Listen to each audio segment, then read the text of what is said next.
ஒன்றும் இல்லை, ரெண்டு இல்லை, மொத்தம் 4 சீசனு. ஆரம்பித்த காலத்துலேருந்து இது வரைக்கும் 4 சீசனாக கண்டினியூஸாக வந்துட்டு ஃபைனல் போன ஒரே டீம் வந்துட்டு டெல்லி கேபிட்டல்ஸ் மட்டும்தான். WPL வந்துட்டு டெல்லி கேபிட்டல்ஸ் மாதிரி ஒரு கண்டினியூஸாக ஒரு கன்சிஸ்டன்சியான ஒரு டீமை வந்துட்டு எங்கேயுமே பார்க்க முடியாது. கொய்யால என்னன்னா, நாளைக்கு வந்துட்டு ஆர்சிபி கூட ஃபைனல் மேட்ச் வந்துட்டு ஆட போகிறாங்க. யாரு கப்படிக்க போகிறா? அவங்க அடித்தா 2வது கப்பு, இவங்க அடித்தா 1st கப்பு. ஆர்சிபி ஃபேனாக சொல்கிறேன், என் மனசாட்சி தொட்டு சொல்கிறேன், எனக்கு வந்துட்டு டெல்லி வந்துட்டு கப்படிக்கணும்னு சொல்லிட்டு ஒரு ஆசை இருக்கு. ஏன் அப்படி சொல்றேன்னா, அந்த வழி வந்துட்டு ஒவ்வொருத்தனுக்கும் தெரியும். ஒரு ஆர்சிபி ஃபேனா ஒவ்வொரு வாட்டியும் ஃபைனல் போய் விட்டுட்டு வர வழி அவனுக்கு மட்டும்தான் தெரியும். கஷ்டப்பட்டு வரவனுக்கு. அதுவும் அவங்க எல்லாம் வந்துட்டு 4 வருஷம் வந்துட்டு அப்படி வந்துட்டு போறாங்க. கப் அடிச்சா தப்பு இல்லைன்னு சொல்லிட்டு என் மனசு தோணுது. என்னதான் ஒரு ஆர்சிபி ஃபேனா இருந்தாலும் உள்ள எனக்கு லைட்டா ஒரு ஆசை இருக்கு. இன்னொரு கப் அடிச்சு 2வது ஸ்டார் வைக்கணும்னு சொல்லிட்டு.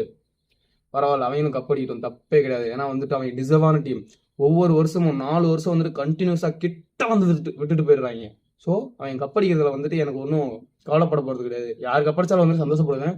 ஆனால் எஸ்பெஷலாக வந்துட்டு டெல்லி அடித்தா இந்த வட்டம் நான் சந்தோஷப்படுவேன். ஏன்னா ஜெமிமா வந்துட்டு கப்புக்கு வந்துட்டு டிசர்வ். அதே மாதிரி லாலா ஓல்பர்ட் அவங்க வந்துட்டு South African captain. ODI world கப்லேயே வந்துட்டு அவங்க வந்துட்டு இங்கே வந்து தோத்துட்டு போனாங்க. அவங்களுக்கு வேண்டி அந்த கப் அடிச்சு கொடுக்கலாம். ஸோ எனக்கு வந்துட்டு பர்சனலாக ஆர்சிபி ஃபேனாக வந்துட்டு டிசி கப் அடிச்சா சந்தோஷப்படுவேன் நண்பர்களே. உங்களுக்கு யாரு கப் அடிக்கணும்னு சொல்லிட்டு கமெண்ட்ல சொல்லிட்டு போங்க.